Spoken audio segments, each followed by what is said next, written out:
ನಮಸ್ಕಾರಗಳು ಪ್ರೀತಿಯ ಹೊಸ ಜೋಡಿ ಪ್ರೇಕ್ಷಕರಿಗೆ. ಇಂದು ನಿಮಗಾಗಿ ಇರುವಂತಹ ಪ್ರೊಫೈಲ್ ಸರಳ ಸುಂದರಿ ಹುಡುಗಿ ನಿಮ್ಮ ಮನೆಗೆ ಬರುತ್ತಾಳಂತೆ. ಇದು ನಿಮಗೆ ಪರಿಚಯ ಮಾಡಿಸುತ್ತಿರುವಂತಹ ಪ್ರೊಫೈಲ್ ಆಗಿದೆ. ಓಕೆ, ಬನ್ನಿ ಪೂರ್ತಿ ಪ್ರೊಫೈಲನ್ನು ನೋಡೋಣ. ಇಂದು ನಿಮ್ಮ ಮುಂದೆ ತರುತ್ತಿರುವುದು ಒಂದು ಅತ್ಯಂತ ವಿಶೇಷ ಮದುವೆಯ ಹುಡುಗಿಯ ಪ್ರೊಫೈಲ್ ಆಗಿದೆ. ಇವರ ಹೆಸರನ್ನು ನೋಡೋದಾದ್ರೆ ಅನುಷ್ಕಾ ಅಂತ. ಇವರು ಹೆಸರನ್ನು ಬದಲಾಯಿಸಲಾಗಿದೆ ಎಂದು ತಿಳಿಸಿದ್ದಾರೆ.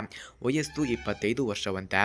ಅನುಷ್ಕಾ ಹುಟ್ಟಿದ್ದು ಮಂಗಳೂರಿನಲ್ಲಿ, ಬೆಳೆದಿದ್ದು ಒಂದು ಸಂಸ್ಕಾರವಂತ ಹಾಗೂ ಒಳ್ಳೆಯ ಕುಟುಂಬದಲ್ಲಿ ಎಂದು ಹೇಳಿಕೊಂಡಿದ್ದಾರೆ. ಹಾಗೆ ಅವಳ ತಂದೆ ಸರ್ಕಾರಿ ಬ್ಯಾಂಕ್ ಉದ್ಯೋಗಿ, ತಾಯಿ ಗೃಹಿಣಿಯಾಗಿ ಮನೆಯಲ್ಲಿಯೇ ಇರುತ್ತಾರೆ. ಒಬ್ಬ ತಮ್ಮ BE ಓದುತ್ತಿದ್ದಾರೆ ಎಂದು ತಿಳಿಸಿದ್ದಾರೆ.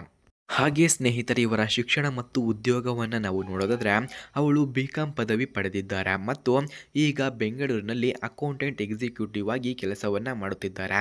ಹಾಗೆ ಇವಳಿಗೆ ತನ್ನ ಕೆಲಸದಲ್ಲಿ ನಿಷ್ಠೆ ಮತ್ತು ಶ್ರದ್ಧೆ ಬಹಳಷ್ಟು ಇದೆ. ಹಾಗೆ ಇವರ ಸ್ವಭಾವವನ್ನು ನಾವು ನೋಡೋದಾದ್ರೆ ಅನುಷ್ಕಾ ಹಸಿವು ನಗುವು, ಸರಳ ಮೃದು ಹೃದಯದ ಹುಡುಗಿಯಾಗಿದ್ದಾರೆ. ಅವಳೊಂದಿಗೆ ಮಾತನಾಡಿದರೆ ಮನಸ್ಸು ತುಂಬ ಹಿತವಾಗಿ ಅನಿಸುತ್ತದೆ.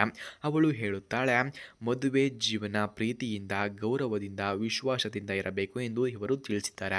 ಹಾಗೆ ಅನುಷ್ಕಾರವರ ಹವ್ಯಾಸಗಳನ್ನು ನಾವು ನೋಡೋದಾದ್ರೆ ಅಡುಗೆ ಮಾಡುವುದು, ವಿಶೇಷವಾಗಿ ಸಿಹಿ ತಿಂಡಿಗಳನ್ನು ಮಾಡುವುದು, ಹೂ ಗಿಡಗಳ ಆರೈಕೆ ಮಾಡುವುದು, ಮ್ಯೂಸಿಕ್ ಆಲಿಸುವುದು, ಕುಟುಂಬದೊಂದಿಗೆ ಕಾಲ ಕಳೆಯುವುದು ಇವರ ಹವ್ಯಾಸವಾಗಿದೆ.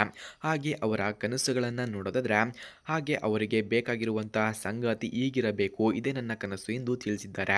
ಗ್ರಾಜ್ಯುಯೇಟ್ ಅಥವಾ ಮಾಸ್ಟರ್ ಡಿಗ್ರಿ ಮಾಡುವವರು ಆಗಿರಬೇಕು, ಕುಟುಂಬ ಮೌಲ್ಯಗಳನ್ನು ಗೌರವಿಸುವವರು ಆಗಿರಬೇಕು, ಸ್ವಭಾವದಲ್ಲಿ ಸ್ನೇಹಪರ, ಸಹಾನುಭೂತಿ ಹೊಂದಿರುವವರು ಆಗಿರಬೇಕು, ಆರ್ಥಿಕ ಸ್ಥಿರತೆ ಇದ್ದರೂ ಮೌಲ್ಯಗಳಿಗೆ ಆದ್ಯತೆಯನ್ನು ಕೊಡುವವರು ಆಗಿರಬೇಕು ಎಂದು ತಿಳಿಸಿದ್ದಾರೆ.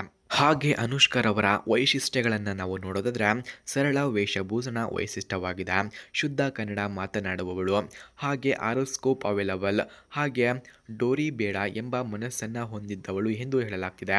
ಹಾಗೆ ಅಂತಿಮವಾಗಿ ಸ್ನೇಹಿತರೆ, ಅನುಷ್ಕಾ ಪ್ರೊಫೈಲ್ ನಿಮಗೆ ಇಷ್ಟವಾಗಿದ್ದರೆ ಅಥವಾ ಇವರ ಫೋನ್ ನಂಬರ್ ಹಾಗೂ ಅಡ್ರೆಸ್ ನಿಮಗೆ ಬೇಕಾಗಿದ್ದರೆ ಮೊದಲು ನಮ್ಮ ಚಾನಲನ್ನು ಸಬ್ಸ್ಕ್ರೈಬ್ ಮಾಡಿಕೊಳ್ಳಿ.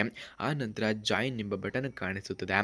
ಜಾಯಿನ್ ಬಟನ್ ಮೇಲೆ ಕ್ಲಿಕ್ ಮಾಡಿ ನಮ್ಮ ಮೆಂಬರ್ಶಿಪ್ಗೆ ಜಾಯಿನ್ ಆದರೆ 100ಗೆ 200% ಇವರ ಫೋನ್ ನಂಬರ್ ನಿಮಗೆ ದೊರೆಯುತ್ತದೆ. ಧನ್ಯವಾದಗಳು.